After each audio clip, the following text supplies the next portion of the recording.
네, 안녕하세요. 선생님입니다. 자, 이번에는 근대 학교 우리말인 국어, 우리의 국어, 우리 글자, 국어, 그다음 역사, 종교의 발달을 한번 볼게요.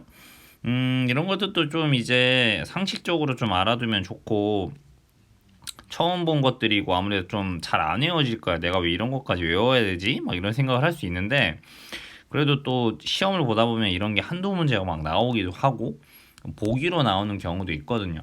그 다음에 여러분이 지금 학교를 다니고 있잖아요. 초등학교, 그 다음에 여러분 중학교, 고등학교, 대학교 다닐 거니까 이런 우리나라에서 근대적인 교육이 어떻게 시작됐는지도 한번 알아보는 것도 의미가 있을 것 같아요.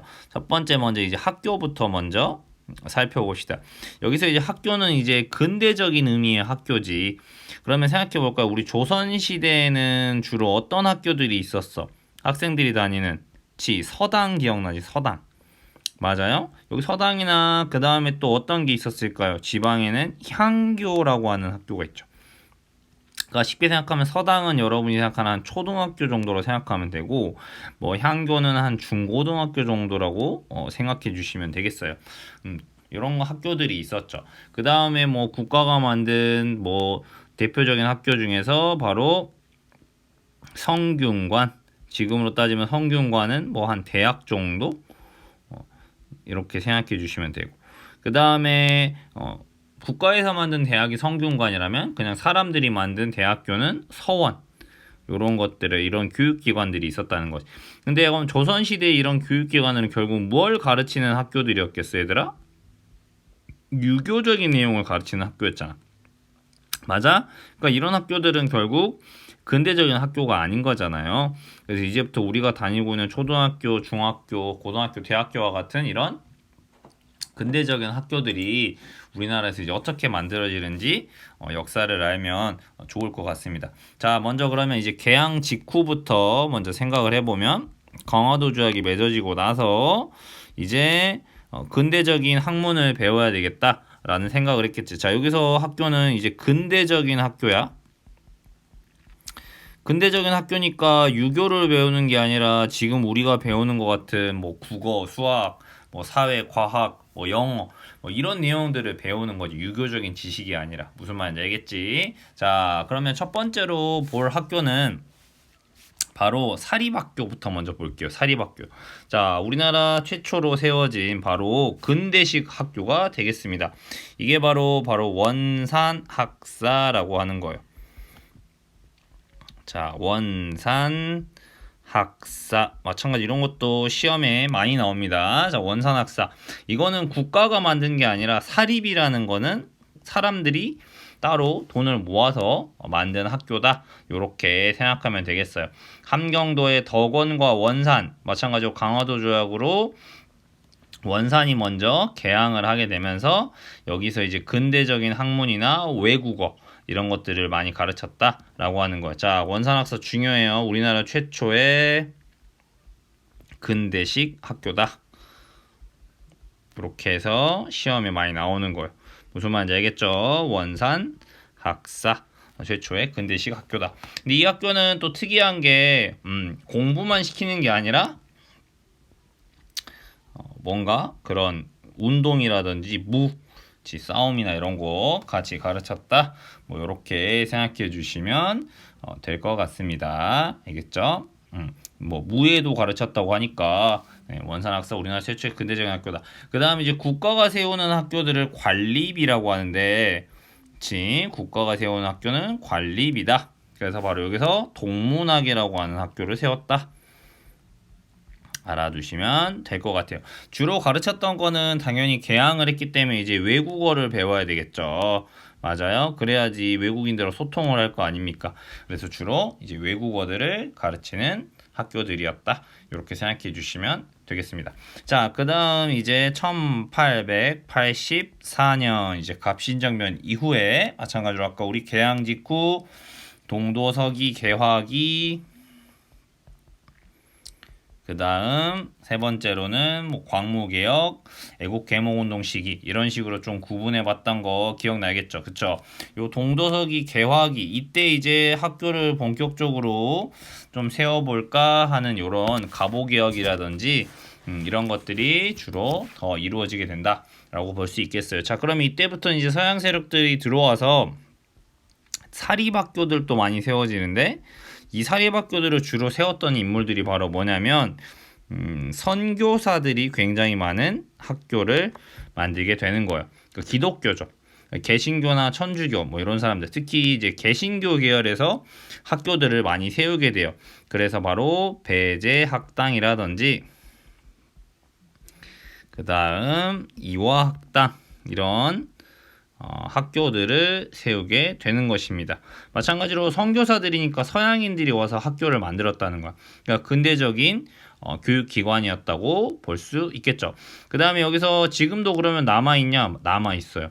배제학당은 배제고등학교로 남아있는 것이고 이화학당은 이게 나중에 대학교가 됐잖아. 그래서 지금 이화여자대학교.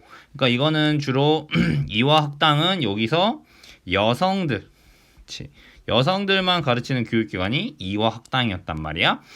그래서 유관순 역시 이화학당 다녔던 사람이었잖아. 그치? 유명한 유관순이 다녔던 이화학당. 이렇게 기억해 주시면 되겠습니다.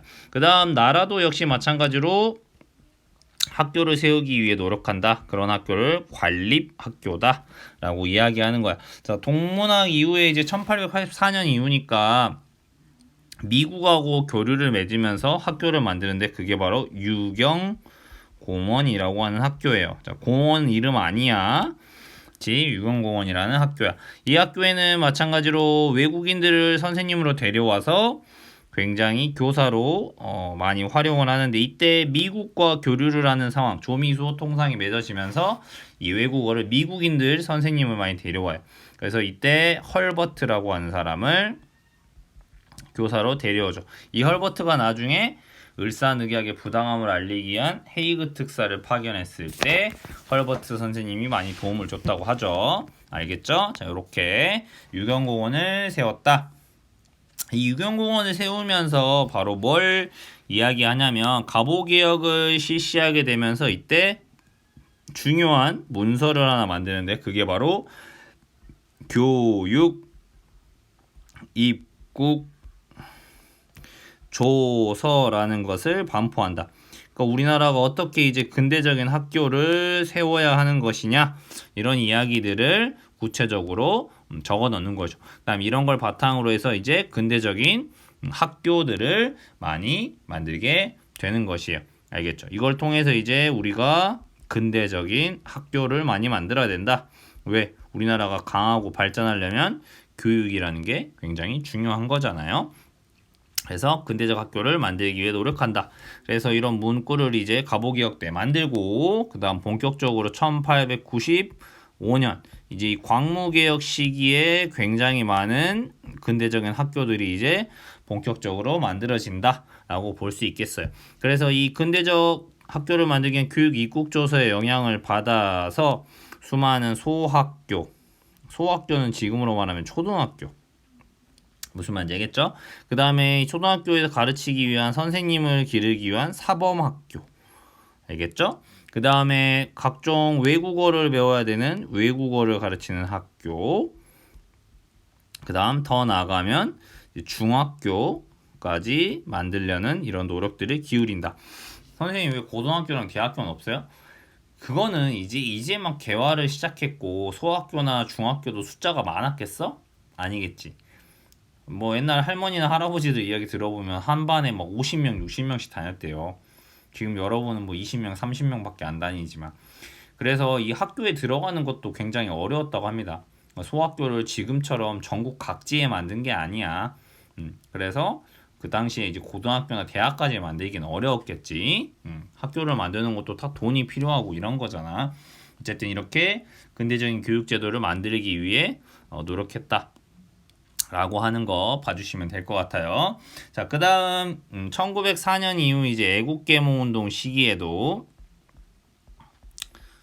학교들을 만들기 위해서 노력을 기울인다. 자, 이때는 이제 주로 사립학교에서 학교들을 많이 세우게 된다. 특히 일본의 본격적인 침입이 시작됐기 때문에 이때부터는 이제 민족 지도자들이 바로 말 그대로 애국계몽과 깨우치게 해야 된다 이거잖아. 계몽. 그렇기 때문에 이런 생각을 한 이 민족 지도자들이 당연히 학교를 세우기 위해서 노력을 했을 것이다 라는 것이죠. 그러니까 국내에서 만든 학교는 바로 뭐야? 오산학교,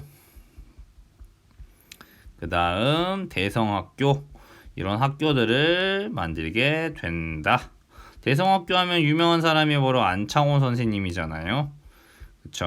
안창호 선생님이 만든 게 대성학교. 그 다음에 오산학교는 이승훈이라는 사람이 만드는 학교죠. 들어만 놓으시면 될 것 같아요. 나중에 오산학교, 대성학교 일본이 가만두겠어요? 그쵸? 다 일본이 강제로 폐교시켜버리겠죠. 그 다음 이 당시 또 우리나라 사람들이 중국 땅으로 많이 이주하게 되죠. 일본의 탄압을 피해서. 그래서 중국의 만주 지역에 우리나라 민족 지도자들이 세우는 학교들이 뭐 서전, 서숙, 또 그 다음 명동학교, 이런 학교들을 세워서 우리나라 사람들을 가르치려고 노력했다. 그래서 이 명동학교 출신의 유명한 사람이 바로 우리 시인 윤동주 시인이라고, 서시 별해는 밤, 우리나라 사람들이 되게 좋아하는 시를 지은 이 윤동주 시인이 바로 이 명동학교 출신이 되는 것이에요. 자, 이렇게 많은 학교들을 세워서 근대적인 교육을 하려고 노력했다 라는 것들 봐주시면 좋을 것 같습니다. 자, 그 다음 우리나라의 이제 국어나 역사나 종교가 발달하는 것도 한번 볼까요? 자, 먼저 그러면 국어 같은 경우는 한번 봅시다. 을사늑약 이후에 이제 국어의 발달, 뭐 이런 것도 선생님도 이제 보면서 외울 수밖에 없는 것 같아요. 그쵸? 좋아요. 그 다음에 새로운 형태의 소설, 그러니까 신소설이지. 그러니까 지금과 같은 형태의 소설을 말하는 거야. 한자로 꼭 된 게 아니라, 그치?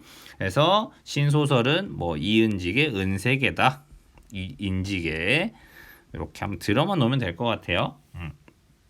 그 다음에 뭐 한국선의 금수회의록, 뭐 이런 것들이 있다라는 거죠. 그래서 이 소설 은세계, 신세계라고 할 뻔했네. 은세계를 나중에 최초의 서양식 극장인 원각사에서 공연을 했다. 이렇게. 그러면 이 원각사라고 하는 거는 절 같지만 최초의 서양식 극장이었다. 이렇게 연기할 수 있는 극장이었다고 생각해 주시면 되겠습니다. 그 다음 또 마찬가지로 은세계뿐만 아니라 바로 금수회의록, 이런 근대적인 소설이 만들어지고 있었다 라는 거죠. 그래서 금수회의록은 이제 순한글로 쓰여진 소설이라고 합니다. 그래서 금수, 여기서 금수는 동물들을 의미하거든요. 그래서 뭐 까마귀, 여우, 개구리, 벌 등이 주인공으로 등장시켜서 이 인물들로 인해서 사회를 비판하는 그런 약간 뭐라고 이소부화 같은 내용이라고 생각하면 되겠네. 그지? 좋아. 그 다음 소설이 나오면 또 이제 시가 나오죠. 그래서 새로운 형태의 시, 그동안 볼 수 없었던 시라 해서 신체시라고 하는 거죠. 그래서 이 신체시, 최초로 이제 근대적인 형태의 시를 쓴 인물은 바로 최남선이라는 사람의 해에게서 소년에게다. 해에게서 소년에게, 이런 작품을 쓴 인물이 바로 누구냐면 최남선이라고 하는 인물이겠다. 그래서 1908년 최남선이 잡지 소년이라는 것에 발표한 해에게서 소년에게를 작가가 명확하게 밝혀진 최초의 새로운 형태의 시이다 라고 보면은 될 것 같습니다. 이 최남선이 나중에 뭘 쓰냐면 우리 3.1운동의 기미 독립 선언서를 작성하는 사람이 바로 이 최남선이에요. 무슨 말인지 알겠죠? 이렇게 근대적인 형태의 국어도 발달해 가고 있었다 라고 봐주시면 될 것 같아요. 그 다음에 역사는 어떻게 발달하는지 한번 역사도 살펴봅시다. 자, 역사는 나라가 이제 침략을 받고 있었던 시기니까 우리나라의 이런 인물들, 위인전들을 굉장히 많이 편찬하죠. 우리나라의 훌륭한 인물들. 그 다음에 그 나라들, 다른 나라들은 어떻게 흥하고 망해가는지, 흥망사, 이런 것들을 많이 연구하고 책으로 펼치게 된다. 여기서 제일 중요한 인물은 바로 신채호 선생님입니다. 독사실론이라는 책을 펼쳐서 바로 신채호 선생님이죠. 독립운동가로 유명한. 그래서 바로 이것이 나중에 우리 민족 일본의 침략으로부터 우리 민족을 지키는 민족주의 역사 사학의 기초가 된다. 이렇게 알아두시기만 하면 될 것 같습니다. 그 다음에 종교 마지막으로. 종교는 자 이때부터는 이제 개화 이후니까 뭐 서양의 개신교나 뭐 천주교 뭐 다양한 종교들이 들어오게 되죠. 그러면서 이제 우리나라만의 종교들도 발달하게 되는데 여기서 특히 첫 번째로 볼 건 이제 이 천도교라고 하는 겁니다. 처음 들어보죠. 하지만 여러분 천도교 이미 들어봤어요. 천도교는 이 종교가 이름을 바꾼 거예요. 뭘까요? 바로 동학. 동학이 나중에 이름을 천도교로 바꾸게 됩니다. 그러면서 이제 기관지를 만드는데 그 기관지 이름이 바로 만세보. 그래서 마찬가지로 우리나라를 지키기 위해서 여러 가지 소식들을 알리는 이런 것들을 했다. 그 다음에 또 하나 우리나라만의 특이한 종교였던 이 대종교라고 하는 종교가 있는데 이 대종교는 바로 단군을 숭배하고 우리 민족의 입장을 굉장히 강조하는 우리나라만의 종교였어요. 그래서 나중에 이 대종교는 무장 독립운동에도 굉장히 노력을 하는 그런 종교에 됩니다. 바로 나철이라는 사람이 만든 종교가 대종교다. 나중에 굉장히 이 대종교가 활발한 독립운동을 벌이게 된다. 정도 알아두시면 될 것 같습니다. 그 다음에 또 마찬가지로 이제 유교, 우리나라 전통인 유교도 이제 변화를 하려고 하는데 바로 박은식 선생님이 되겠습니다.